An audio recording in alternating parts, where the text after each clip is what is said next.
We are ready to talk some more Big Ten football. I guess we're going to have to come up with a new name for that conference, Steve, right?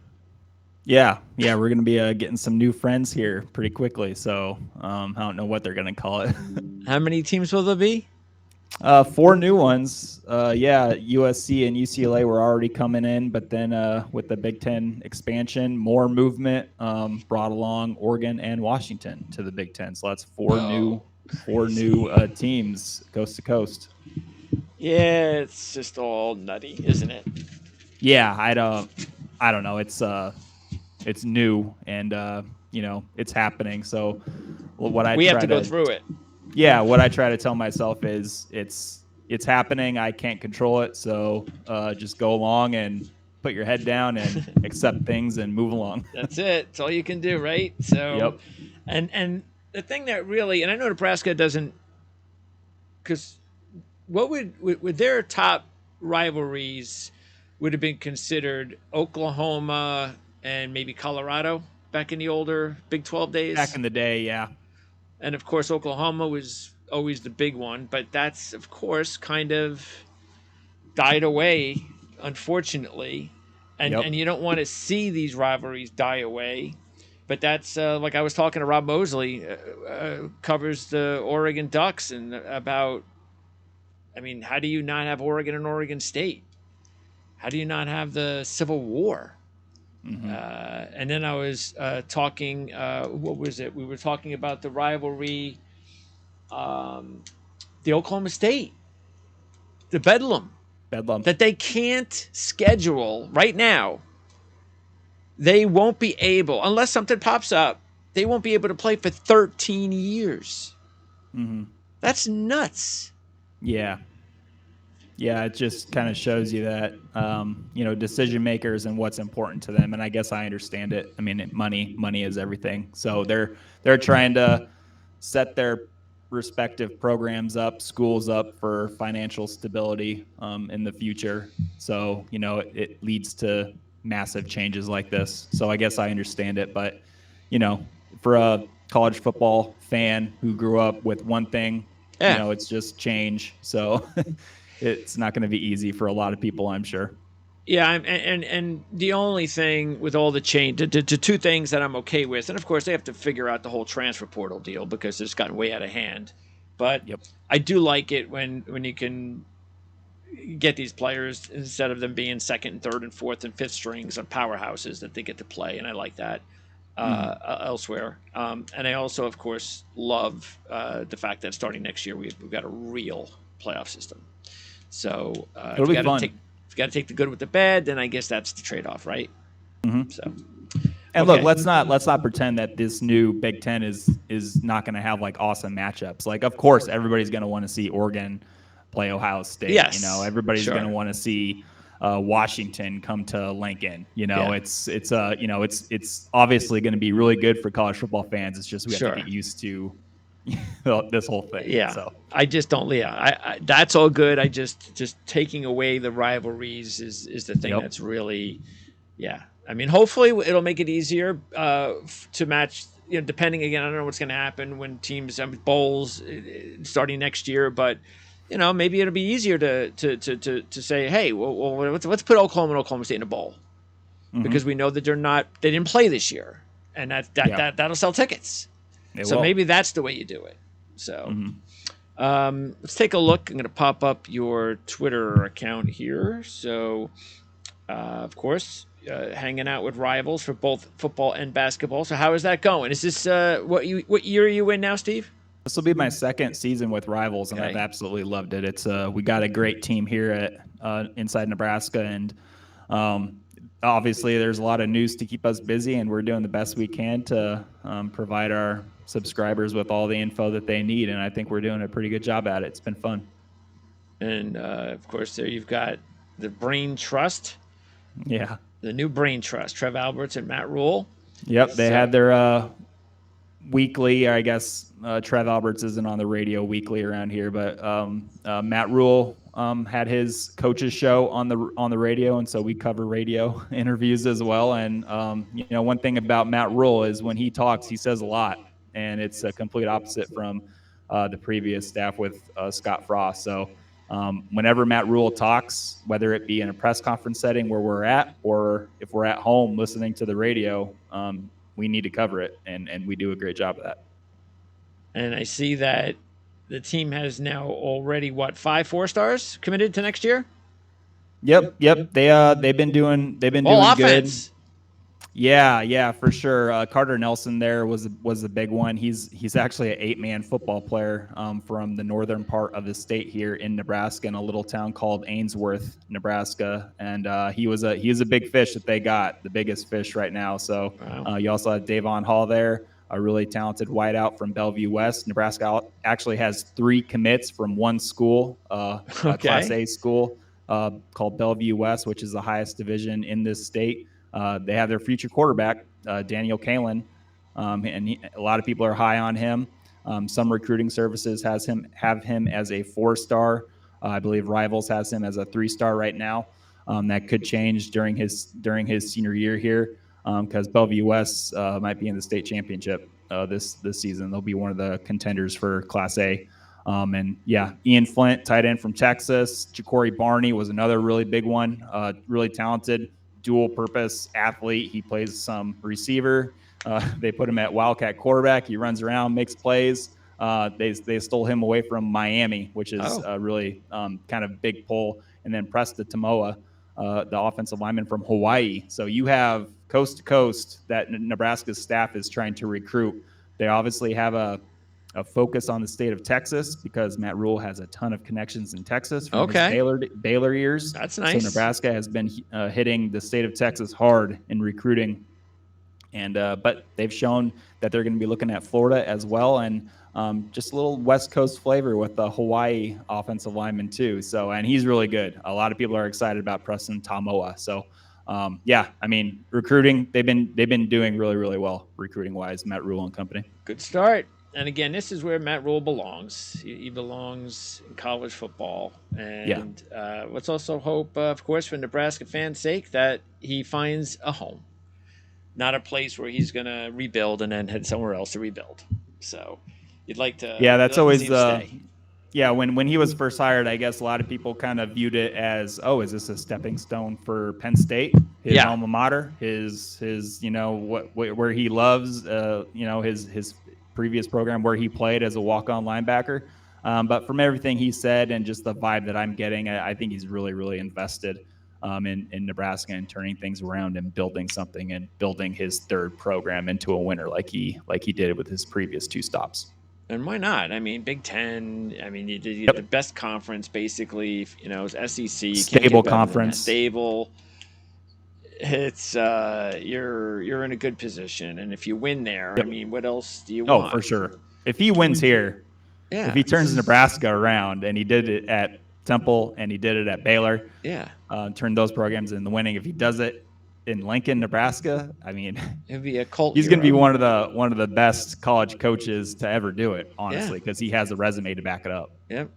So let's get started breaking down the team, and so the quarterback position is going to be brand new, pretty much, and you got some holdovers, but for the most part, a full-time starter, brand new. Jeff Sims does come in from Georgia Tech. Do we know? Does someone have the lead? Is there a number 1 starter right now? It's Jeff Sims. Okay. And how's he looked? He is the guy. He's been the guy since Casey Thompson, last year's starter, was likely told he was not going to be starting. It was going to be Jeff Sims. And so Casey Thompson hit the transfer portal, landed at Florida Atlantic, where his former head coach at Texas, Tom Herman, is currently coaching. Yeah. So Casey Thompson will be starting for the Florida Atlantic Owls this season. And a lot of people in Nebraska kind of the fans understood him leaving because he's got 1 year left. He wants to play. So obviously it wasn't going to be at Nebraska. So I think a lot of people are kind of rooting for Casey Thompson over at Florida Atlantic to have a good season and kind of go off into his professional career or whatever he wants to do after football. So what's the situation with what they want to run because offensively? Because you bring in a Jeff Sims, and that's telling me that you want an athletic quarterback and you're going to run the football more than you're going to throw it. Is that is that what Matt Rhule wants to do, or is this temporary? Now, Matt Rhule and Marcus Satterfield, the first-year offensive coordinator that he brought over from South Carolina last season, they are very on the record about wanting to run the football and wanting to run I love between the it. tackles. We talked about And it last year. yeah, and Got own to the run the line of ball in scrimmage. Lincoln. Yep, for sure. And the good thing about Jeff obviously is he brings that dual threat ability. I mean, Casey Thompson did a little bit, but let's be real. I mean, Jeff Sims he's just different with the ball in his hands, and when he decides to tuck it and run, he's 6'4". I was at Big Ten Media Days in Indianapolis, and I was talking with him. He said he's around 230 pounds at that point, and he said he'll likely play around 225 during the season. So that's 6'4". 225 freak athlete. He's just a massive human being and a big arm. So they're gonna. I think it sets up well that he's going to be the starting quarterback, because when you look in front of him at the offensive line last year, it wasn't great. They really struggled for the most part to block Big Ten edge rushers. And so if you and Casey Thompson, I think, just had loads of pressure in his face almost instantly. And when Casey's more of a throw first quarterback, he can run. He can run a little bit, but his bread and butter is throwing the ball and reading defenses. And he needs a little bit of time to be effective. And last year he did not have a lot of time, and he got hurt and missed some games. But with Jeff Sims, the hope is that if we think there's going to be improvement with offensive line. I think it's 120 combined career starts that the Husker offensive line returns. So it's a veteran group, but they need to show on Saturdays that they have taken a step forward and can block better. But the beauty of having Jeff Sims back there is, if it doesn't go well up front, at least you have a guy back there who can pull the ball down and run and make some magic himself with his legs. And that's something that Casey Thompson just didn't do enough of last year. So that's kind of the beauty of bringing Jeff Sims in. Obviously, that opens him up to more injury opportunities. And Jeff Sims has had some injury history during his 3 years at Georgia Tech. He never, outside of his true freshman year, I don't think he ever finished a full season at Georgia Tech. So, he's had some durability issues. He's had some turnover problems. He needs to raise his completion percentage. He threw 23 interceptions in 23 career starts at Georgia Tech. 13 of those were as a true freshman. So I always like to say that because, he showed improvement. Everybody would kind of struggle if you're a true freshman thrown into the fire right away in Power 5 football. So he threw 13 interceptions as a true freshman, but to his credit, he cut down on those turnovers each year that he was starting. So that's good to see. But his completion percentage, his best completion percentage at Georgia Tech for a season was 60.1%. That needs to be better. He needs to raise that. And a couple days ago, during a media availability, Marcus Satterfield, offensive coordinator, said the goal is to get 65% completion percentage. Sure. He said if you can reach 65, that's generally the number where if you hit that, you have a good season throwing the football. So there's still some questions with Jeff Sims, but right now he looks good. Big arm. He needs to show the accuracy part this year. He needs to stay healthy. He needs to learn when to run and how to run, and not to take on all 11 guys, maybe get down a little bit, maybe run out of bounds, just because the depth behind him is just not great. I guess it's not great at anywhere with college football. The way guys kind of hit the transfer portal. Yeah, they know that I'm not going to be a backup. I'm going to start somewhere. Exactly. It's good for the starters. It's good for overall good starting quarterbacks. But once one guy gets hurt, Yeah, for sure. So they have two guys behind Jeff Sims right now in the quarterback room. Chubba Purdy is a former transfer from Florida State who was at Nebraska and had to play when Casey Thompson went down and was hurt for a couple games, and it did not go well. He looked lost and with Mark Whipple's offense, and just didn't look good. He threw 3 interceptions, 0 touchdowns. I think he completed under 50% of his passes. But if you listen to Matt Rhule, they think Chubba Purdy has gotten really better, and who knows? It's a new coaching staff, fresh eyes for Chubba Purdy, so maybe he does better. And then behind Chubba Purdy is Heinrich Harburg, who is from Nebraska. He played small town high school football over at Kearney Catholic. He's a really impressive athlete, 6'5", 215 pounds, runs really, really well. He could be the running option, the zone read option, the QB design run option, if they want to do that. So they have kind of two quarterbacks with different traits. Yeah. So that could open things up. So yeah, because you don't think though that if because and again Purdy could have left, but you don't think that if Rule and Satterfield were here this year that they would have recruited Purdy based on the offense they're running. So I don't. That's kind of a discussion point. So, why did they recruit Jeff Sims? Well, it's because Jeff Sims is an incredible athlete, first of all, and they want a running quarterback. But Marcus Satterfield and Matt Rhule are on record saying they want to run a pro style offense. Now, do they have all the pieces right now? Excellent. I mean, no, because they're new here. This is their first year. They need like a couple recruiting classes to get their own guys in to run the offense that they truly want to run when they envision being here in 2 or 3 seasons.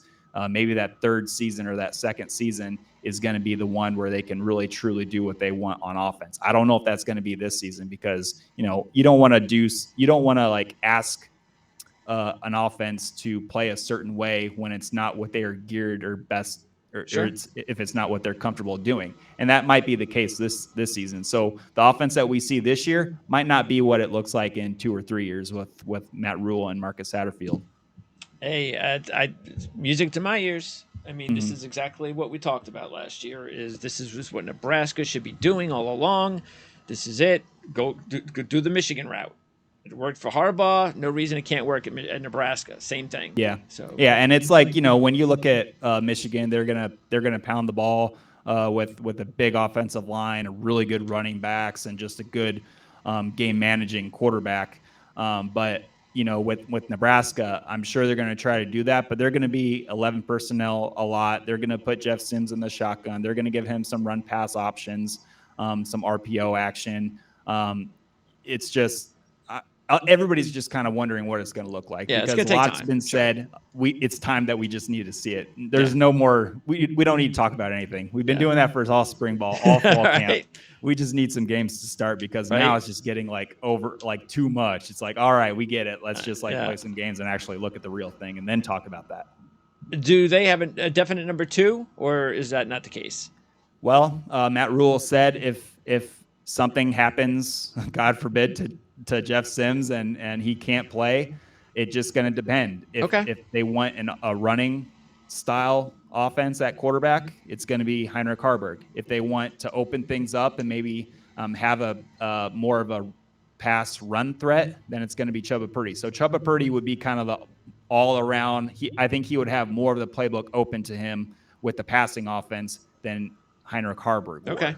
So if it's like a 3rd and 2 and they think, hey, zone read might be good here, they're going to throw Heinrich Haarberg in. Or if it's like 1st and 10 and they want to slam Heinrich Haarberg into the middle and see what he can get in the A or B gaps for 3 or 4 yards, I mean, yeah, they're going to throw Heinrich out there. So, okay.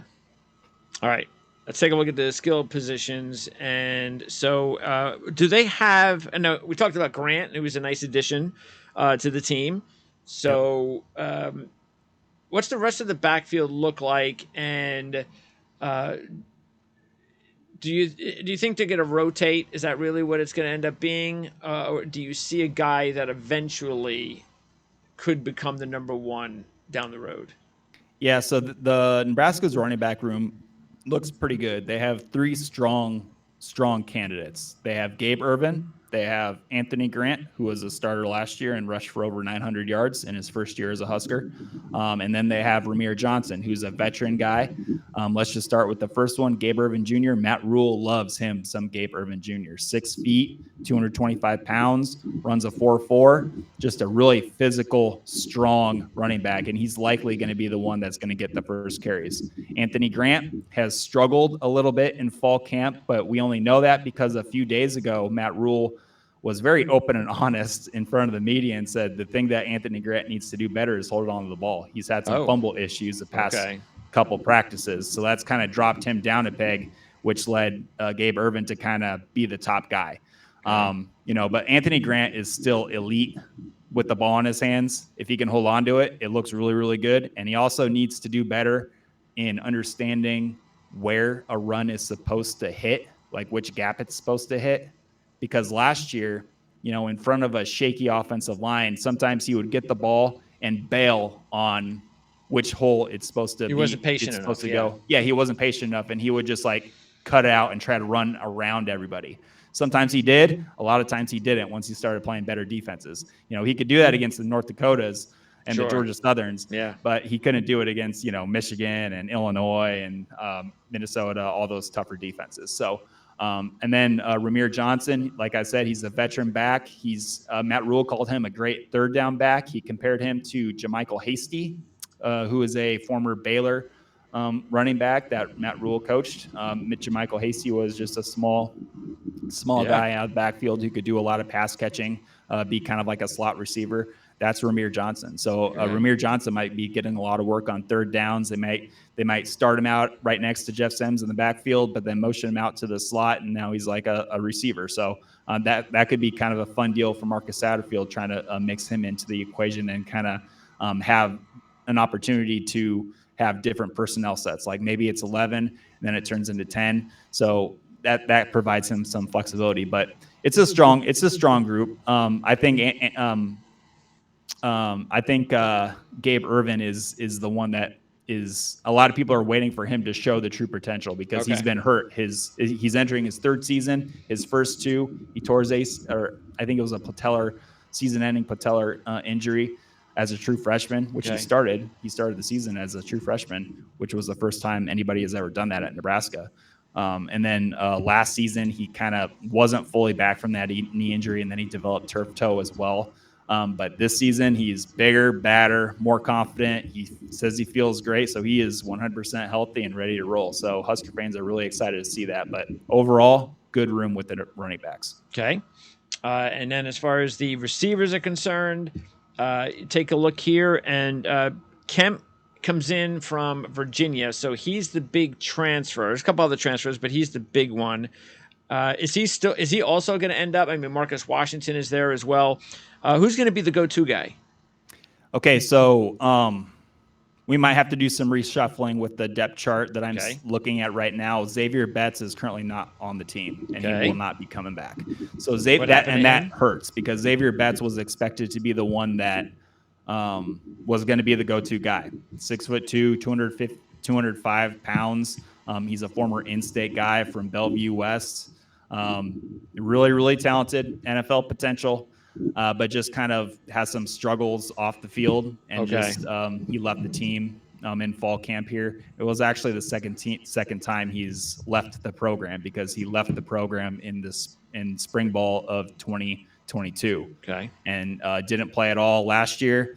Came back to the team for spring ball. Everything looked like it was going well. He took and passed 21 credit hours to even get eligible for the fall in school.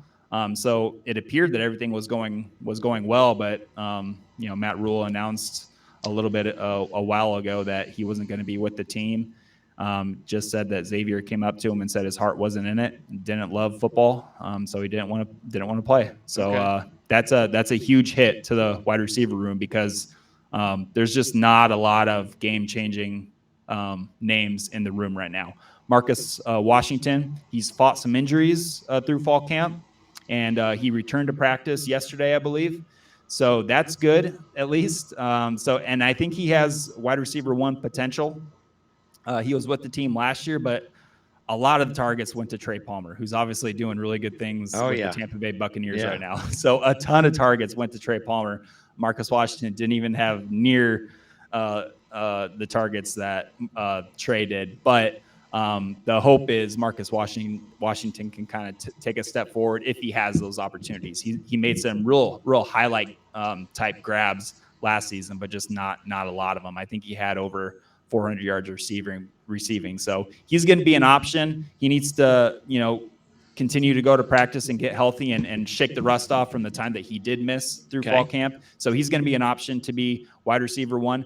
Billy Kemp, I think Billy Kemp, he did great stuff at Virginia, but I think Billy Kemp in Marcus Satterfield's system. He's going to start at slot receiver. He's my pick to be the one who catches the most passes, Okay. barring injury, at Nebraska this season. I don't know if he's going to have the most receiving yards, because I view him as kind of like a short and intermediate target. I don't know how much down the field stuff he's going to be doing, because I don't think he's the fastest guy in the world. But boy, give Billy Kemp the ball near the line of scrimmage and let him go to work, because he is shifty. He can move. He has some real make you miss in him, and he's going to be a really, really big part of the offense. He's someone that can do a little bit of everything. You can run him in the slot. You can send him in motion. You can give him a handoff in the backfield. He's just, at 5'9", 190 pounds. He's small, but he's thick. He's built really well. He can take a hit,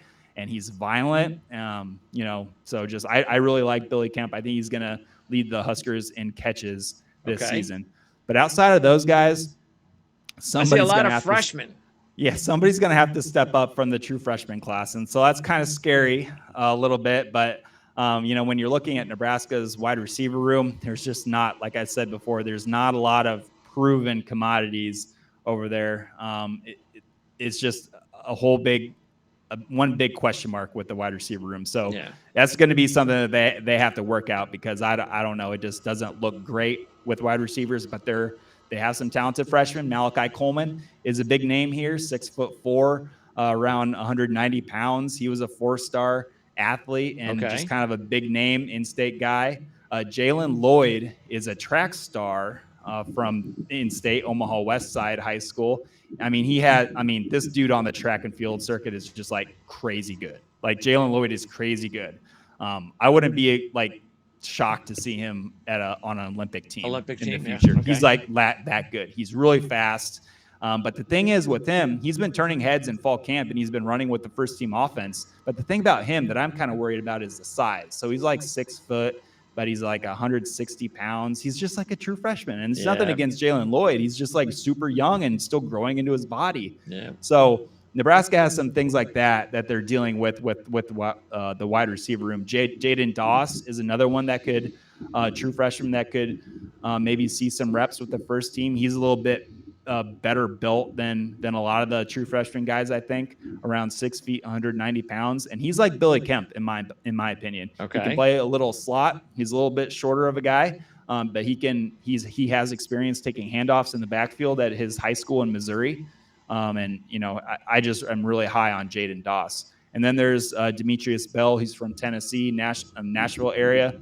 Just super young, obviously, but great highlight tape. I'm naming off all these freshmen because somebody needs to step up, because they will play. I just don't know how much, but somebody out of that room needs to step up. So as a whole, I'm talking a lot, but the wide receiver room is just a big question mark right now. But so you'd put for somebody that you think could contribute the most this season, you would say Coleman and Doss. And I'm only excluding Lloyd because, like you said, I don't know how much they can play him. Yeah, it's because we've seen highlights, practice clips from like the team's social media team that like films practices and films scrimmages, and Jalen Lloyd is out there with the first team guys. So I just don't know what to think, because he's so small, but man, he's fast and he can do some things. So, but I don't know if you're wanting to put me on the spot and maybe say which freshman is going to play the most, I'll say Jalen Lloyd will be out there. He'll be the guy. All right. Keep an eye on that. One of the guys. Okay. I think they're going to play a lot of them. Yeah. Early on and see which ones look good, and then maybe along the lines they can just see who's a candidate for redshirt year and things like that. True. Yep. Be a lot of that, and it's good that the team is trying to run the football too. So that'll. And it's good because another thing that might help out the depth problems at receiver is the tight end room, and we can talk about that whenever. Yes. But they have some strong receiving candidates in the tight end room. Yeah, immediately I got to ask you: what's up with Eric Gilbert? Eric Gilbert, as of today, right now, we have not heard anything from the NCAA, or the team hasn't announced what answer they got from the NCAA for his waiver to play. So we currently do not know if he is eligible to play this season. Okay. Which is wild because they play next week. Yeah, that's ridiculous. Typical. Yeah. So then talk about the guys in front of him, because you're high on these guys. Yeah, I am. I really like Nate Borkature. I really like Thomas Fidone. So Thomas Fidone, just like Eric Gilbert, he was the top-rated tight end in his high school class. So I think Eric Gilbert was the number one tight end in the 2020 class, and he went to LSU, tore it up there, and then transferred to Georgia for 2 seasons. Hardly played, had some off-field problems, and then transferred to Nebraska. So he's obviously waiting for a waiver to be said yes or no, because he's a 2-time transfer as an undergraduate. And then Thomas Fidone was the number 1 rated tight end recruit in the class of 2021. So Nebraska has some talented guys, some high ceiling guys. It's just one of them might not play this season. And then the other one, Thomas Fidone, so he's entering his 3rd year, and in his first 2 spring balls, he's had season-ending knee injuries. Oh. So he played a little, like a few snaps, a handful of snaps, and back in 2021 when he was a true freshman, because he like came back and it was against Wisconsin. It was kind of weird. They just like thought he was good enough, and then like physically, like health good enough, and then he went out there and just didn't really do much. But again, it was like coming off an ACL. So they rushed him back, I think, in 2021, and he got to get a little bit of game experience, but not really. And then he didn't play at all in 2022 because of the second knee injury. So he has yet to, make an impact on the team, but it's because he's dealt with 2 season-ending knee injuries. Yep. But because of this spring ball, because of what he's shown in fall camp, he's healthy. Okay. He's looking good. 6'6", 250 pounds. He runs like a 4.5 40, just a freak athlete.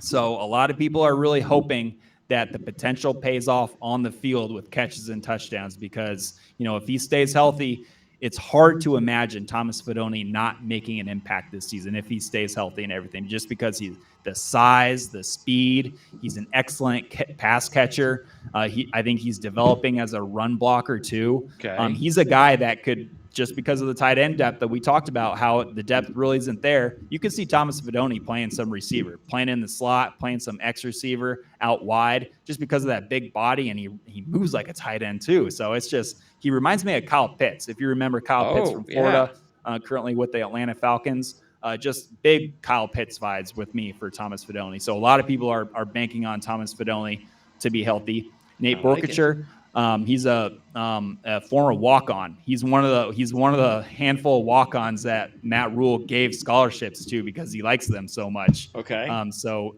Nate Borkature, again, 6'4", 6'5". He's developed over time. He's built his body into like a 230, 240 pounder.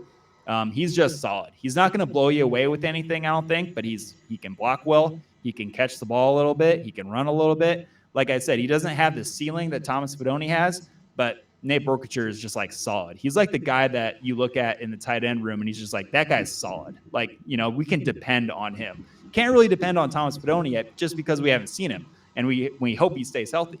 But with Nate Borkature, Nate Borkature played in all 12 games last year as a walk-on. He did some good things, and he just showed that he was dependable in the run game. And I think you want a tight end that could run block too in the Big Ten. And Marcus Satterfield has been really open and honest about using multiple tight end sets, whether that be 12, 13 personnel. So he wants to use a lot of tight ends, and Janarin Bonner is going to fit into that equation too. Janarin Bonner is kind of an interesting story, because last year he was strictly a wide receiver at 6'2", 220 pounds. Matt Rhule and Marcus Satterfield get in here. They look at him. They see him run around. He's a really good athlete. They're like, hey, we can play him as this hybrid F tight end, a guy who can line up as like a traditional fullback in an I formation, a guy who can play a little bit of slot receiver if we want him to, and a guy that can play a little offline tight end, like in the tackle box, and either be a run block threat or a leak out in the flats, or a hook curl zone thing, and play, be kind of like a receiving threat too. So Janarin Bonner is going to factor into the tight end position too, but he's technically all over. He's technically like a slot receiver, tight end, and fullback. So that's going to be something really interesting to see play out, because the staff is very high on Janarin Bonner playing all those roles and just doing a little bit of everything. That's nice. Seems like a little bit of a secret weapon. That's what he Yep, sounds like. and then the staff has been very high on the fullback position and very open about wanting it to be a part of the offense. They truly believe that a traditional fullback has a place in the offense in certain Okay. situations. You're not going to see it out there a ton, I don't think. But here and there, I think you're going to see a traditional fullback, a traditional I formation, maybe. And when that happens, when they're not trying to be fancy with Janarin Bonner, they're going to have Barrett Liebentritt out there. Barrett Liebentritt is another in-state guy, a walk-on who didn't get the chance to walk on to Nebraska in 2021 because he was told, well, he's a fullback and Scott Frost didn't use fullbacks. And there was already a lot of walk-ons on the team. So what did he do? He transferred to Notre Dame because he's really smart. He got like over a 30 on his ACT, and he wanted to go be a walk-on football player at a really prestigious academic school. He Okay. thought about Northwestern. He thought about Stanford. He landed in Notre Dame. And what did Barrett Liebentritt do? He didn't play at all in 2021 as a true freshman walk-on. It's like, duh. But then in 2022, last season, he ends up starting every game on the kickoff return unit. So that's really impressive. Just a walk-on from Nebraska showing up, and then in his second year at Notre Dame, he starts on a special team. So that's really impressive, and he's a transfer back home. Once he heard of all the fullback talk from the coaches in the Yeah, spring, right. he left Notre Dame. He came back home, and now I really think he's in position to be the traditional fullback type when Janarin Bonner isn't out there. When they want a fullback to put his face into a defensive end or a linebacker, that's Okay. Barrett Liebentritt. 6 foot, 235 pounds, strong, smart, just ready to do whatever he can to help the football program that he grew up rooting for win football games. So it's kind of a cool story here in Nebraska with Barrett Liebentritt. Is he the number 2 fullback? Well, it kind of depends. I mentioned Janarin Bonner, but it's just what type of situation you're in. What are you going to use the guys for? Okay. Yeah, exactly. So you could have two starters. We're going to talk about that on defense a lot because the way that they're trying to do defense, you can say somebody is a starter, but the backup behind him might get equal reps Sure. in a game. So it's Okay. just how they're doing it. They want to play a lot of people at Nebraska, and Barrett Liebentritt is going to be the traditional fullback that might not do a lot of the pass catching things that Janarin Bonner will likely do, but Janarin Bonner is still going to block too. So they have like two starters at fullback, I would say. Yeah, what I heard with Gilbert was that, and I remember talking about him with some of the other teams he was on. I had those analysts on, and it always seemed to be that he had these personal issues that he had to get through. I don't think it's ever been easy for Yeah. Eric Gilbert. I mean, he just off the field problems. I don't think on the field has ever been a problem with him. He's a freak athlete. Yep. Kind of crazy this season. He's listed at 275 pounds at 6'5". 275. It's crazy. I mean, he's and we've seen him in person. We've seen him at practice. It's not a bad 275 pounds. Eric Gilbert is a physical specimen, and he's fast. He moves like a wide receiver. Yep. Whenever Marcus Satterfield gets to talk about him, he gushes over him because, like, why wouldn't you as an OC? You have a 6'5", 275-pound ox that can run and catch. You just it makes you want to wish that everything just works out with him, because if it does, he's going to produce on the field. Yeah, he's got to get his own personal demons, whatever you want to call them, whatever it is, and if he can, everyone's do that, just hoping he cleans it up. Yeah, because he could be something. Okay, and then before we go to the defense, the offensive line. So, does the line have a leader? Does it have somebody that he's the guy, he's the one that we count on the most, or and how talented is this line right now? Yeah, so leaders. Okay, let's just name off who I think is going to go with the first snaps at Minnesota. Okay. Turner Corcoran is going to be the left tackle. Turner Corcoran's been here for a while. I think it's his 5th year. He's played a lot of he has a lot of starts under his belt at left tackle. He started last season at left guard, and a lot of people around here think guard or just an interior position is where his future is at the next level. Some people think he has some NFL potential, but maybe not as a tackle.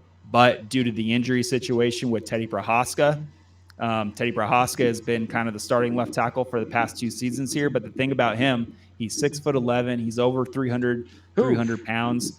He's just a large person, and he just can't get past an injury bug. He's had a season-ending injury the past 2 seasons, and this spring camp and fall camp, he's been dinged up too, and so he Okay. just hasn't been able to be out there as much as Turner Corcoran has. Okay. So I think the staff right now is just going to go with the safe bet, go with the guy who has experience there, even though Turner Corcoran has had his ups and downs as a left tackle. A lot of people would say he's had a lot more downs than ups.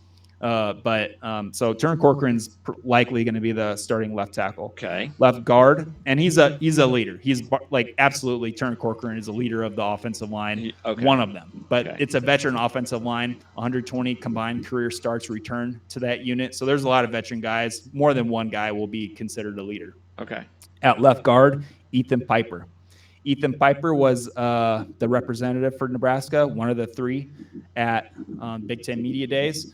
Matt Rhule loves him some Ethan Piper, but Ethan Piper will be the starting left guard. He started a couple seasons ago. And at center, Arizona State transfer Ben Scott. Ben Scott is a tall center, 6'5", 300 pounds, around 310 pounds. He comes over to Nebraska. This is a really good pickup from Donovan Raiola, the offensive line coach from the transfer portal. Okay. Good job on Donovan Raiola for getting somebody of Ben Scott's caliber, because I think he could be an all-conference type center for Nebraska. And so Ben Scott, he's had some starts at center under his belt at Arizona State, but he's also had some starts at right tackle at Arizona State. So Ben Scott's going to be the starting center. Okay. Right guard, Nuruddin Nueli. He's a big German, 6'3", 315, 310 pounds. They call him Nuri here. Really fun to talk to in press conference settings. Nuri is great. A lot of people like him. He did not play last year, though, because he was suspended by the NCAA for failing a drug test. Okay. Nuri was somebody who started in 2021. He's a former walk-on that got an opportunity in 2021 at guard. I think it was left guard, and he really took off. He looked really good at left guard. Okay. But then in 2022, in the summer, it came out that he had didn't pass a drug test, and the NCAA decided to just suspend him for the season. So unfortunately, he did not play last year, but that suspension is up. He's back, and a lot of people are kind of thinking it's a really big deal because Nuri has next level potential. A lot of people do. We were at an open practice portion that the coaches let the media guys come to and watch. And the last one that we were there, I was over there with offensive line watching them work out, and 2 NFL scouts were there looking at Nebraska's offensive line. And, there's a whole bunch of stuff that they could have been looking at, but they were sticking with the offensive line. And so a lot of people, I think Nuruddin Nueli kind of had their eye. He's got a lot of potential. I think he's pretty good. So he's going to be the right guard. And those scouts could have been looking at Turner Corcoran too. They could have been looking at Ben Scott, because those two guys, if they provide position flexibility, because they have, if you're an NFL team and you're looking at offensive linemen, wouldn't you want some guys that could play potentially 2 positions? Absolutely. Yeah, absolutely. So they would be valuable guys to have. Yep. And so Turner Corcoran can do that because he's experienced starting at tackle and guard. Ben Scott, center and tackle. Nuruddin Nueli is not really ever going to be a tackle because he's only like 6'3". He's kind of short, but he just looks really good at guard. And then right tackle, that's Bryce Benhart. Okay. Bryce Benhart's going to be like a 3 or 4 year starter at right tackle. He's kind of in the same boat with Turner Corcoran. A lot of fans around here are kind of iffy on Bryce Benhart because it just hasn't really looked good at right tackle with Bryce Benhart. But the hope is with Donovan Raiola, the O-line coach, coming back for a second season, there's stability there. And honestly, Matt Rhule really likes Bryce Benhart. In the offseason in spring ball, Matt Rhule even called Bryce Benhart an NFL player. And that just caught the ear of the entire fan base. Really? And was like, wait, what? You just said what? A lot of people didn't believe it. A lot of people don't believe it. But Matt Rhule knows what he's talking about, and maybe he's seeing something that other people aren't. But none of this talk matters. What matters is what That's happens on the right. field on Saturday. So if Bryce Benhart is a NFL player, he'll show it this season, and if he's not, maybe he won't show it this season. So the offensive line just has the core group of 5 that I just mentioned. Like I said, 120 combined career starts with that group. It's a veteran group. They haven't really performed up to how they need to, but the depth behind the O line is kind of scary. Okay. This O line group cannot afford many injuries at all, Okay. because the ones behind them, they're young. A lot of freshmen in there. A lot of them haven't played game experience. Henry Lutovsky is back, so he will provide some guard depth. Okay. He has a little bit of experience from last season, but outside of that, there's just not a whole lot. So the offensive line at Nebraska, is it going to be better? I have no clue. I have no clue. It didn't look good the past few years, but again, a lot of people are giving the benefit of the doubt to Matt Rhule and his way of thinking, and O-line coach Donovan Raiola coming back for a second season, the stability that brings. So maybe they take a step forward. They really need to. If Nebraska's offense is going to take us be good this year or be average, that means good things, in my opinion, for Nebraska's O-line, because that means that they take a step forward. And there's also going to be more of a not just a philosophical change, but you mentioned going to pro style offense and then multiple tight end sets and a fullback. Well, what that tells me is you're going to go from being a little bit, the spread. I don't want to disparage the offense, but let's just put up this new offense and just call it what it is, and that is it's going to be more tough. It's going to be more, we're going to try to smack you in the mouth, and we're going to physical brand of football. So nobody knows how these kids are going to react to that, whether or not they were recruited to play like that, and that's where the mystery is going to come. Yeah, I think, if I'm just like going off my own opinion, I think it'd be good to maybe lean on the run game and try to establish a run. Yep. I mean, everybody tries to establish a run, but in the past, these guys haven't really been good at it. But if they could be good at that, that would just like lighten the load in pass rushing situations, because I think this group right now might be better run blockers than pass blockers. There you go. So we will see. Maybe I'm wrong. I don't know. Well, maybe that's the reason why maybe Benhart was not playing the system that fit him. And maybe that's what Matt Rhule knows. Yeah, and another thing with Bryce Benhart, team wide, not just Bryce, but the strength and conditioning coach Corey Campbell came over from Carolina with Matt Rhule. Okay. Kristen Coggan is the football nutritionist. Okay. Those 2 staff members have done so much work in reshaping the football team's bodies. Bryce Benhart is one of them. Bryce Benhart's 6'9". We already talked about Teddy Prohaska. Teddy Prohaska is almost 7 feet.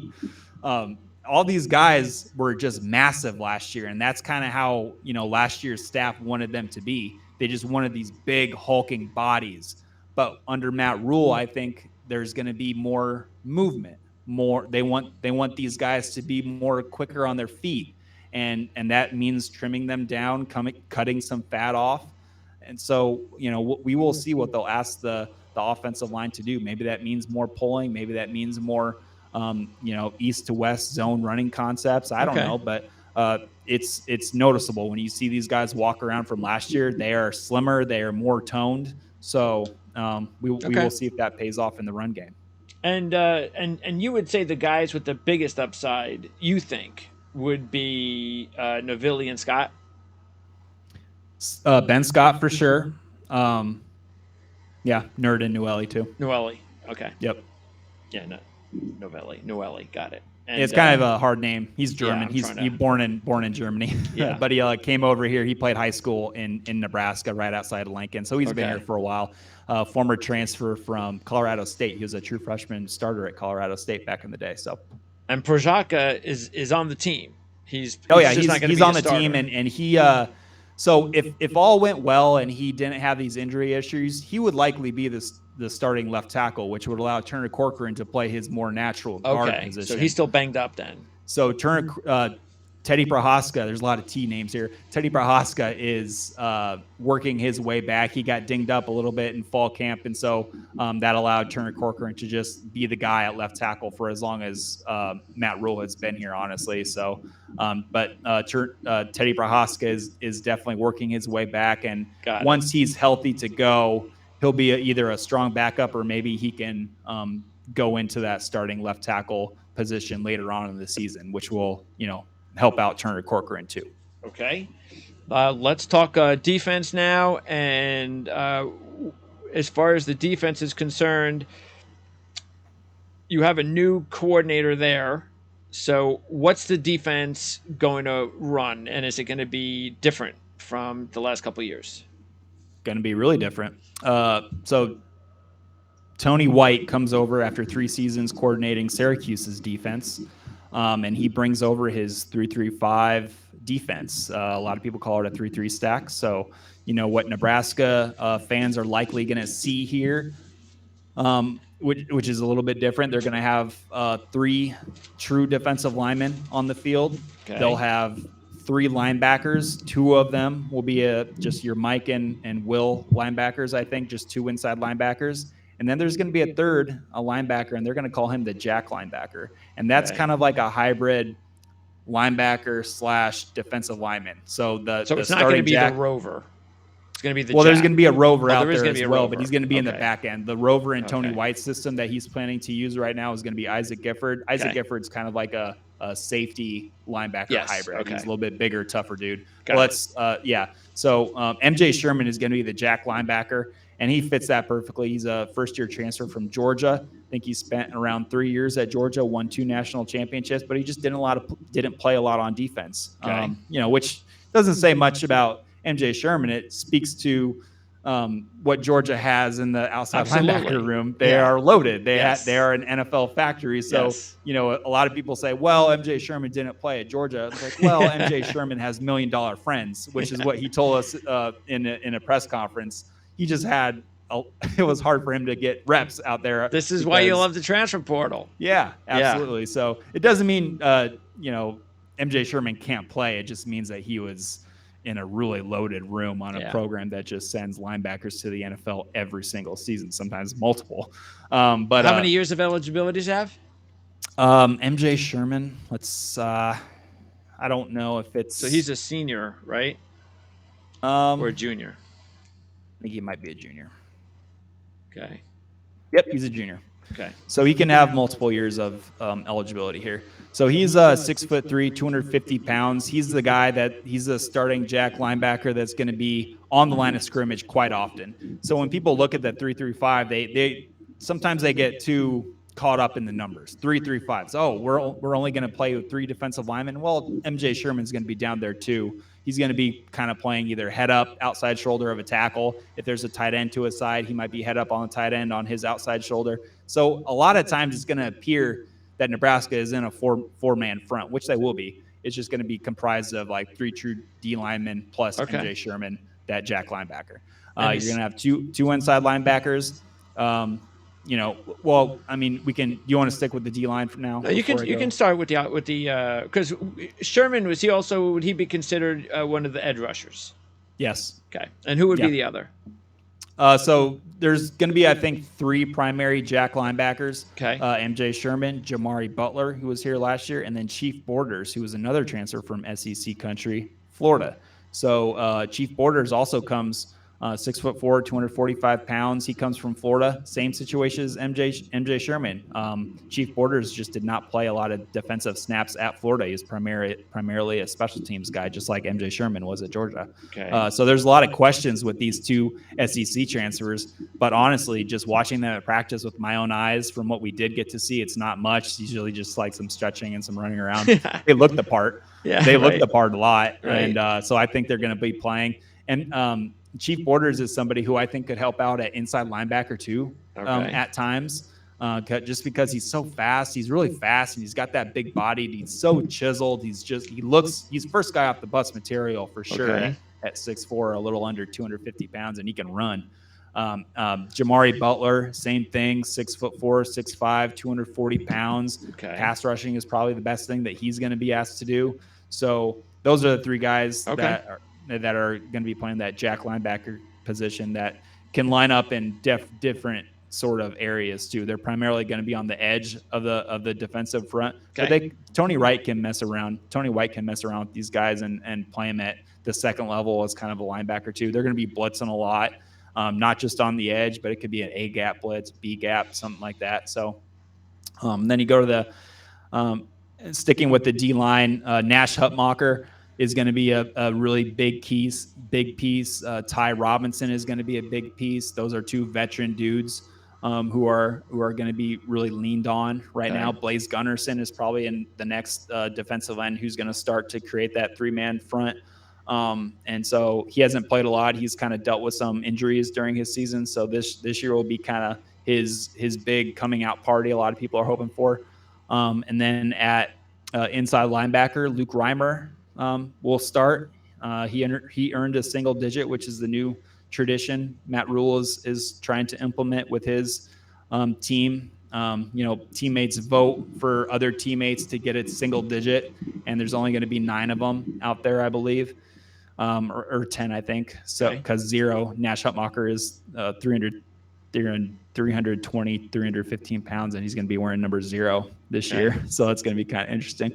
But I think it's kind of cool, but a lot of people are kind of iffy on it. But sticking with inside linebacker, Luke Reimer is going to be the starting. Next to him, it's probably going to be Nick Henrik, who is coming off an ACL injury last October at Purdue.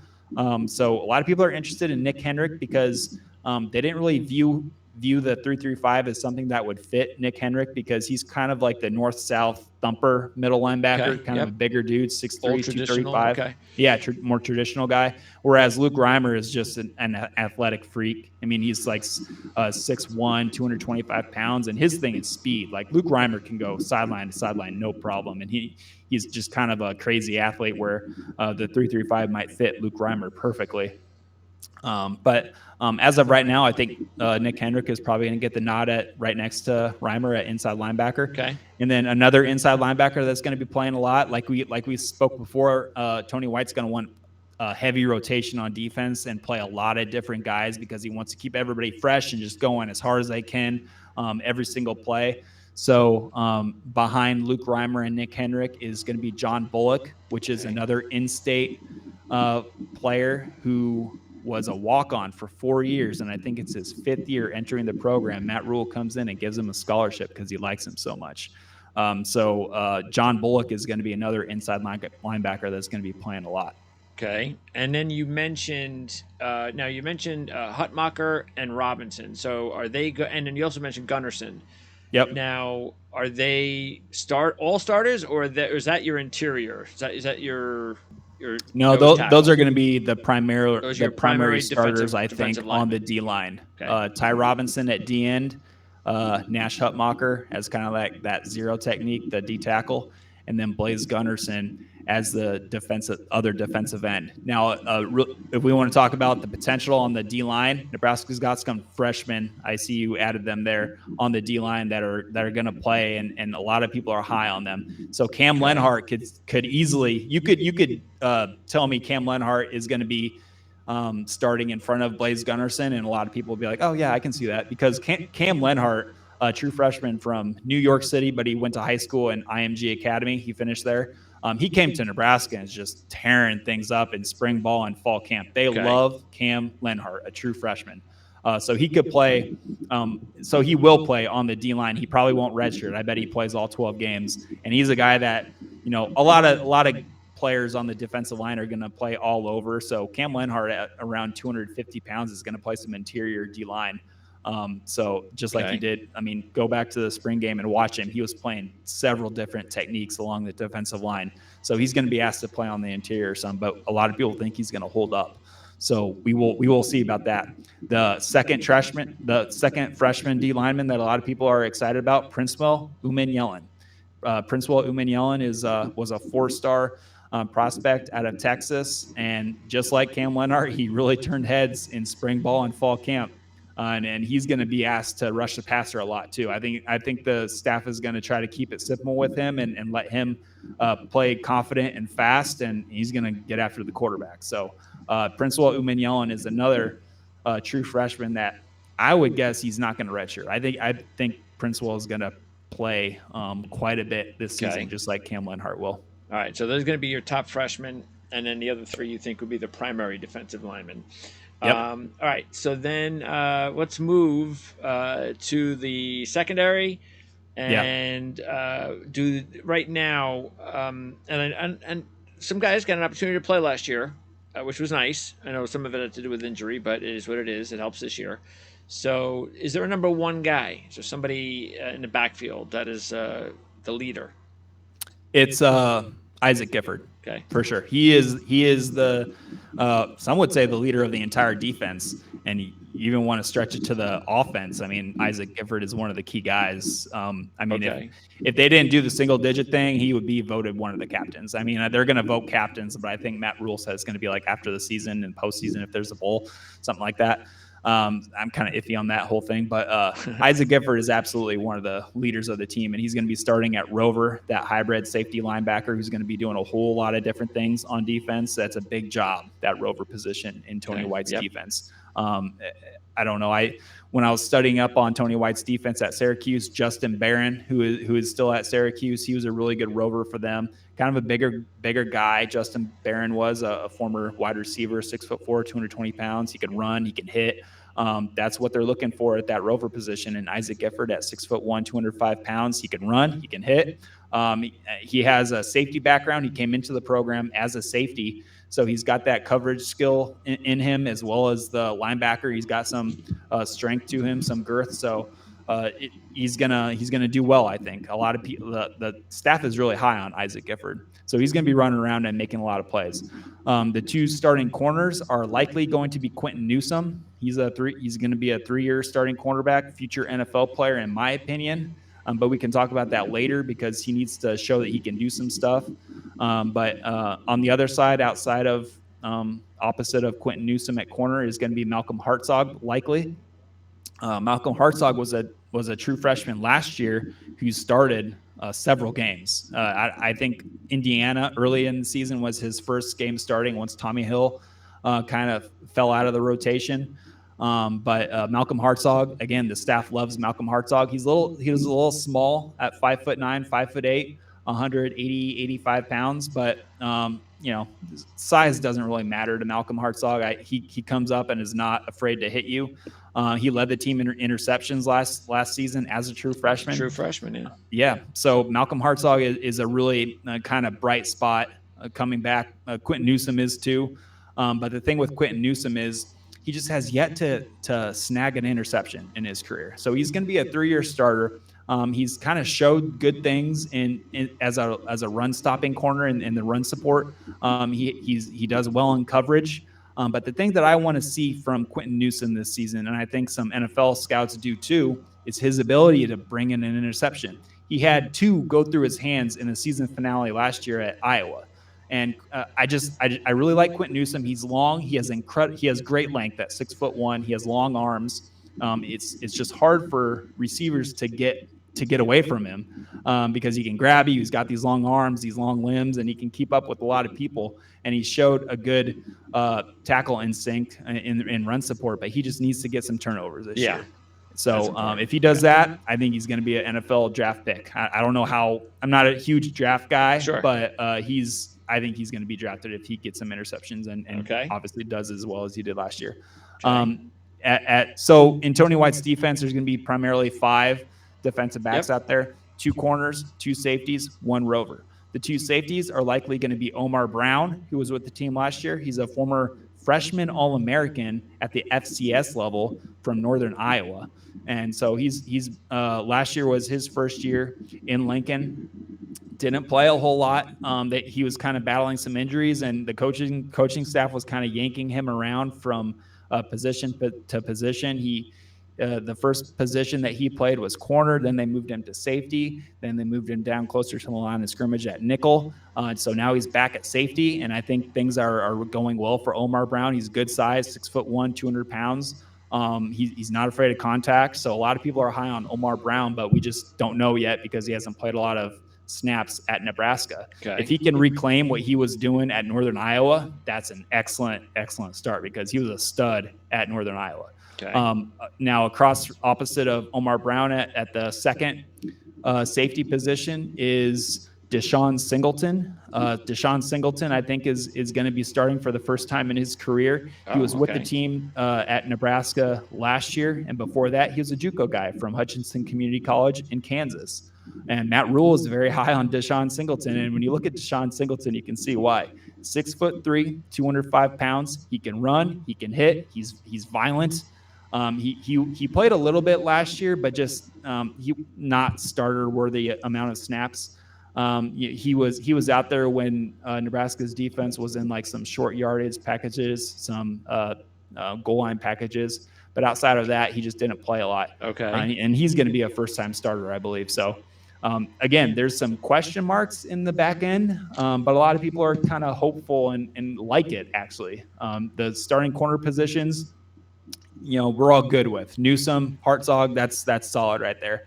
But the and Gifford out there, Gifford's one of the defense's best playmakers, so he's out there as well. But it's just those two starting safety positions: Omar Brown, Deshaun Singleton. Not a lot of experience there, FBS experience yet, but the ceiling is high with those, I would say. And now Collier. Here's another Yeah. guy that was a Florida transfer, but that Yep. He was was a he was highly another regarded Florida recruit, right? Yeah, so he was a former 5-star recruit. 5-star. He went 5-star recruit from Rivals. He went to Florida out of high school, just like MJ Sherman and Chief Borders. Didn't play a whole lot on defense, but he was just a big special teams guy. The thing with Corey Collier that I'm kind of wondering about, and he started the spring game at safety.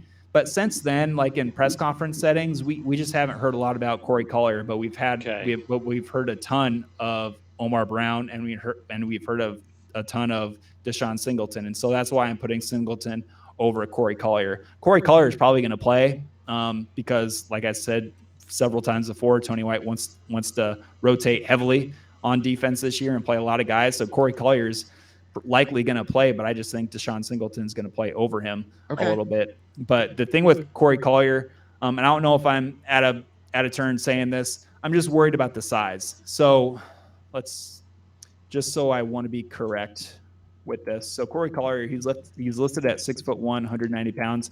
I don't know. When I watch him run around on defense and during the open portions of practice that media are able to view, I just wish he was a little bit bigger. I don't know how he's going to hold up physically. He's just a thinner safety out there. And when you look at guys like Omar, you better be. Yeah, for sure. I'd like to. Pounds. Yeah, exactly. I don't see the slightness with somebody like Omar Brown, 6'1", 200 pounds. He's physical. I definitely don't see that with Deshaun Singleton, who looks like a fast linebacker out there. So Corey Collier is going to play a little bit. I just don't know how much. But I would prefer maybe Omar Brown and Deshaun Singleton as my primary two safeties. And then I need to mention Tommy Hill.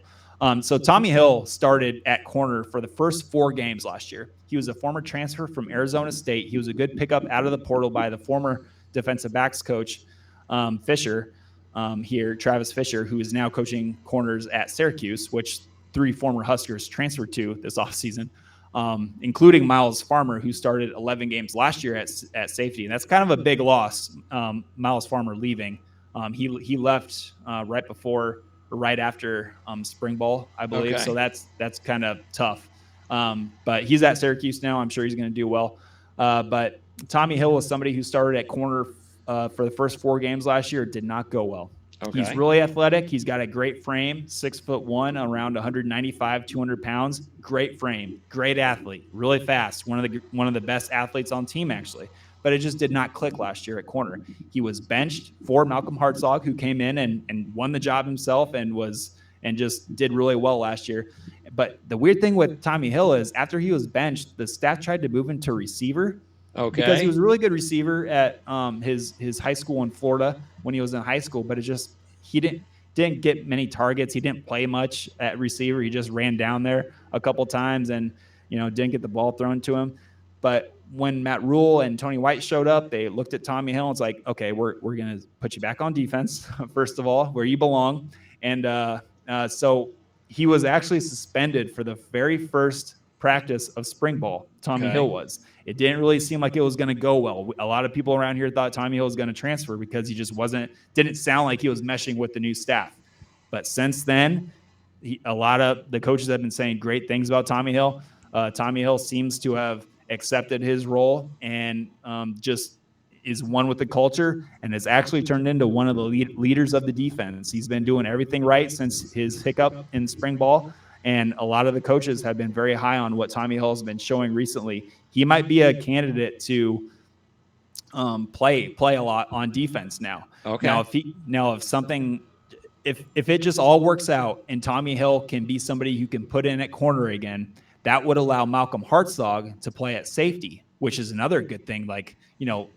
The idea was floated around that if Tommy Hill cleans up his act and gets better and actually Evan Cooper, the DB's coach right now, he just does well with Tommy Hill and turns him into a good player, a successful player. You can stick Tommy Hill at corner, and that would allow Malcolm Hartzog to play elsewhere on the field. And you want Malcolm Hartzog anywhere on the field because that guy's a dog. He's a player. Yes. He's very good outside of his size. He doesn't he's small out there, but he can hit. So it'll be really interesting to see what the staff can do with Tommy Hill. Okay. And what about Buford? Now, he started last year, right? Yeah, so Marcus Buford started 11 games last year. The thing with him is, so he's a really good safety. He's probably if he's healthy, he's out there and he's one of the best safeties. But he had a really bad knee injury last year against Wisconsin. Okay. It was the 11th game of the season, so it happened at the end of the season. It sucks for him because he's a good kid. He's a really good safety, but he just got hurt late in the year. He did not compete in spring ball, and he did not compete in fall camp to what we know. Okay. So he's not going to be ready for the start of the season. So when I was doing my depth chart projections for Inside Nebraska, I kept thinking to myself, hey, should I put Marcus Buford in there? Because maybe he'll play. I just didn't know what to do with him because he's not going to be ready. He didn't play in spring. He didn't play in fall camp, and he's not going to be ready for the first game. So I don't really know. Yeah. The staff, Matt Rhule, is very good about taking it slow for guys with season-ending, serious knee injuries. Okay. Because he believes those things really take time, and you don't want to rush him back. We saw that with Thomas Fidone, where he was kind of rushed back in 2021, and I don't think it really benefited him at all. So, as much as Marcus Buford probably wants to get out there, I don't think he's ready yet. So he's still on the team, but he's just injured and working back, rehabbing. By the way, you mentioned your projections. So these are actually, it's not like you are guessing that this is the way you actually think that you're projecting what you've seen, what you've heard. So this everything. Sure people don't think that you're making predictions on what you just think you would do or how you. This is your projections based on what you've seen, what you've heard, and what you believe the coaches are going to do. Yeah, absolutely. It's just not my guess. I take what I hear from Rhule, all the position coaches, the players themselves, and I just try to give my best projection based on what I've heard and seen myself. It's not just me. Yeah. And everybody's back. The kicking game. Everybody's back on specials.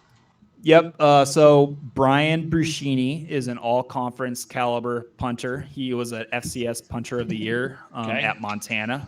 He's from Montana.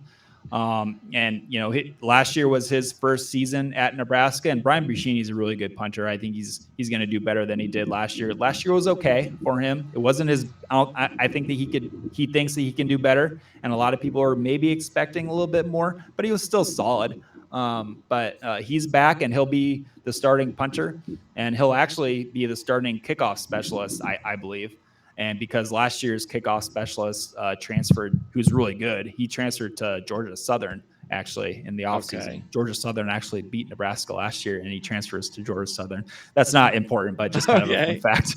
But so he's gonna be the kickoff guy too. Yeah, so he'll be the kickoff guy and the punter, and he's holding for field goals. So Brian Bruscini is going to be a busy dude. But he's a great guy, and I think a lot of people kind of enjoy talking to him in press conferences because he's kind of an old soul. He already has a house, he has a wife, That's mortgage, nice. and everything. Yeah. So he's doing all that. And then the kind of big storyline with the special teams at Nebraska is that field goal kicker, at place Okay. kicker.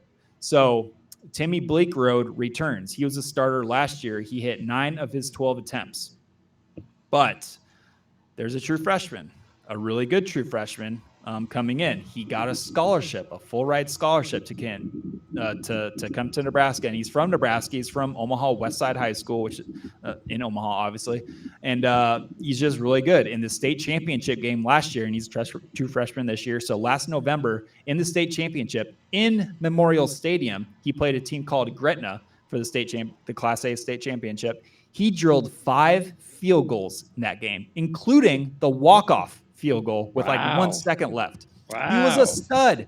Tristan Ovano was a stud. He did not have a scholarship opportunity last year before that game. After Okay. that game, the then previous interim head coach Mickey Joseph called him up and offered him a full ride scholarship after he drilled 5 field goals in the state Why championship not, game. So right? it was kind of a cool story. So he's coming and competing for the starting field goal job with like a 5th-year senior. And so Matt Rhule has come out and said it's not all looked good for both guys. There's been some ups and downs for both, but a lot of people are hoping that Tristan Ovano takes the starting field goal position this season as a Okay. true freshman. Nice little side note there at the end. All Yeah. right. And then the schedule. So interesting road games. I mean, I've been going over some of these teams, and there's been a lot of easy schedules. Not the case for Nebraska. On the road, the first 2 at Minnesota. So it is, of course, it's a conference game, and it's a big one. And Yeah. that's actually going to be on next Thursday. Yep. So we're Thursday recording night. this a week from today. Yeah, So, Thursday night in Minnesota and Minneapolis is going to be crazy because I believe the Minnesota State Fair is happening in okay. Minneapolis All that right. same week. Okay. So the Gophers are going to have their season opener on top of it. There's just going to be a lot of human bodies walking around. That I don't sounds know if I like it. love that when I'm Yep. going up there, but yeah, so that's happening. Just a brutal opener for Matt Rhule, Yeah. in my That's opinion. tough. Yeah. Yeah, I mean, it's tough. It's at Minnesota. And the thing that keeps coming into my mind when I'm talking about Nebraska's schedule is when Matt Rhule was hired, his very first press conference, he was up there. They had a big fancy stage. Nebraska had a fancy stage for Matt Rhule, and Trev Alberts, the athletic director, said some words, and then he brought up his fancy new hire, Matt Rhule, and Matt Rhule comes up and he talks about his vision for Nebraska football and rebuilding the program. The big thing that he talked about was wanting to create a team that owns the line of scrimmage, both on offense and defense. And that just hasn't happened here. It hasn't even come close to happening here at Nebraska for a very long time, Yes. as I'm sure everybody realizes. And now his first game is against Minnesota, a team that has done pretty dang well owning the line of That's scrimmage right. offensively and defensively. So Yep. I think that's kind of like a cool way to look at it. I'm planning on writing a column about it for Inside Nebraska sometime next week. But yeah, I just think it's kind of a unique way to look at it. Matt Rhule Yeah. wants to be Minnesota, is what it Sure. sounds. Is it what it sounds like? And That's a that's great not way something. to when you're showing film to the Yeah. kids, and hey, this is what we wanted. This is what we want. Yeah, for sure. So, I mean, Matt Rhule wants to build a winner on the line of scrimmage, just a tough physical football team that runs well in the fourth quarter and a defense that stops the run in the fourth quarter too, and that all starts on the line of scrimmage. So, again, tough sledding for that first game, but we'll see. You never know. Yeah, you don't, because it's not like Minnesota is. I mean, They they're lose not some an pieces. offensive juggernaut, and they They lost their lose some top running guys. back. New quarterback. Even though I like Ethan Kaliak-Manis, I think he deserves a little bit more credit than what he's currently getting. But they just have Joe Rossi, the D coordinator at Minnesota. I really like him. I think he's built some really good defenses at a place like Minnesota, where you Sure. don't usually think of tough defenses, but Minnesota's been a tough defense recently. After Minnesota, you go to Colorado. That's just going to be insane too. Yeah. It's just hitting me right now that it's going to be insane in Minneapolis and Boulder. It's going to be the big noon kickoff for Nebraska at Colorado. Everybody knows Deion Sanders and what he's doing. Home opener. Yeah. for Yeah, Dion. home opener. They got TCU on the road, and then they're coming home for Nebraska. So that's going to be another wild ride. I Yep. don't even know what to tell you, Greg. I don't know what Colorado is going to Nobody be like. knows. We No. will see. We Nobody will see. knows. No idea. But if Nebraska can get out of that 2-game stretch 1-1, Yep. success, in my opinion. Success. 2-0, obviously, yeah, awesome. But you don't want to start out 0-2. That would be really disappointing, Yeah. in my opinion. But from the pieces that Nebraska has, the talent, there is talent on the Sure. team. It's just the depth I don't think is there yet across the program. But if you can get out of that 2-game stretch 1-1, that's good stuff right there. Then you Then you better be got the 3-1. yeah, well, yeah, for sure. And then Northern Illinois comes to town. Really like Thomas Hammock. He's a good coach, I think. But you need to beat Northern Yep. Illinois. You need Got to it. beat Louisiana. Can't lose those games anymore. No. Nope, can't lose those games like Scott Frost tended to do. So I mean, that's what you get with Matt Rhule, because I think Matt Rhule is a guy who's going to win the games that he should win. Yep. Once he has his guys in here. And then Michigan comes to town. Oh, That's then going you to be get the two another really tough back-to-back. Yeah. That's yeah, and Michigan and Illinois. That's brutal right there as well. So you got Michigan, Minnesota, Michigan, Illinois as your first 3 Big Ten opponents. Yep. Yikes! The role models. Yikes! Yes. Yeah, exactly. They That's all what want Matt Rhule wants they to all be wanna right there. run. Yep. Those 3 games right there. That's what Matt Rhule wants Nebraska That's to right. be. But you could still start the season at that point at 3-3, and there's nothing Yeah. wrong with that, because the next several games Because you're are all already winnable. halfway there to 6 wins. Yes, and you got winnable games. Now those last 2, you better make sure that you're set up. You don't want to go into that Wisconsin, Iowa if you've gotten off to a 3-3 start, because Northwestern, Purdue, and Maryland at home in that 4-week stretch. I mean, you should go, if the team's playing well, you should go 2-1 at least. Yeah. So there is a chance that this team could be going into those last 2 games with either with 6 wins or a chance to become bowl eligible. For sure. I think it's going to be like, I see 6 wins on this schedule. I can see that. So it's another thing to say it. It's another thing to do it. And, I just think it might be difficult in his first season. But again, I think Matt Rhule and the staff is really building something. I think they're good for the University of Nebraska's football program. Yep. So, the opportunity is there. And, health is going to be a big thing. Oh, yeah. Jeff Sims needs to stay healthy. He absolutely needs to stay healthy. Without Jeff Sims, I don't think you get to 6 wins. But from everything that we've heard through spring and fall camp, Tony White's defense is flying around. It's being violent. It's hitting. It's jarring the ball loose, creating takeaways. So, if the defense can step up and kind of be the backbone of this team, I think it would allow time for the offense to kind of get in more rhythm right away. Because I think the defenses these days are a little bit further ahead of offenses at the start of each season, just because the offense is so predicated on like timing with like in the pass game and the run game, and running backs need time to like get the feel, and the offensive line needs time to get the feel in the run game, things like that. So if the defense can step up for Nebraska and just be the strength of the team, that would be really beneficial, I think.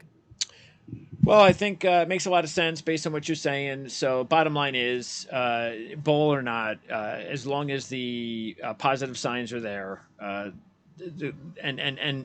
anybody that has doubts about Matt Rhule will hopefully see that he's the right guy, and he should be. And hopefully this season, depending on how it goes, we'll get an opportunity to talk again at least once or twice.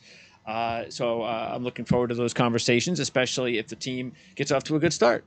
So other than that, we'll check you out at Rivals.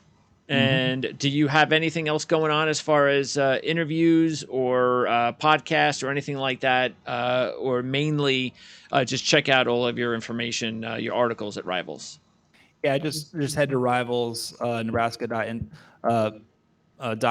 and everything. But I do have a Black Shirt Breakdown podcast with a former Husker named Jay Foreman, who's played a long time in the NFL too. It's called Black Shirt Breakdown. Just type it in on YouTube. Jay and I do a good job of breaking down the class of the true freshman classes for Nebraska. That's kind of our thing. We take a look at each commit we get their huddle highlights, and then we break down a few plays of their huddle highlights. So it's kind of a cool deal That's that Jay cool. and I do. And once the game starts, we will be once the season starts, we will be breaking down 3 or 4 key plays from each game. And then Awesome. it's just awesome to have a former black shirt linebacker, a former NFL linebacker, Yes. break down some X's and O's. So Jay really helps us out with that, and a lot of people like it. So, And that's on YouTube.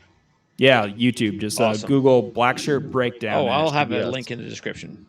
Awesome. So all you guys got to do is, a matter of fact, while you're watching and listening to what we're saying right now, you can just go ahead and tap the link because it'll be there. So give us a like and a subscribe. Yes, do all that. Absolutely. Yes. You can use all of the subscribers you can get, and I'm sure you're going to get them too. So, Yep. a lot of Nebraska fans out there looking for the best information possible, especially with the new regime.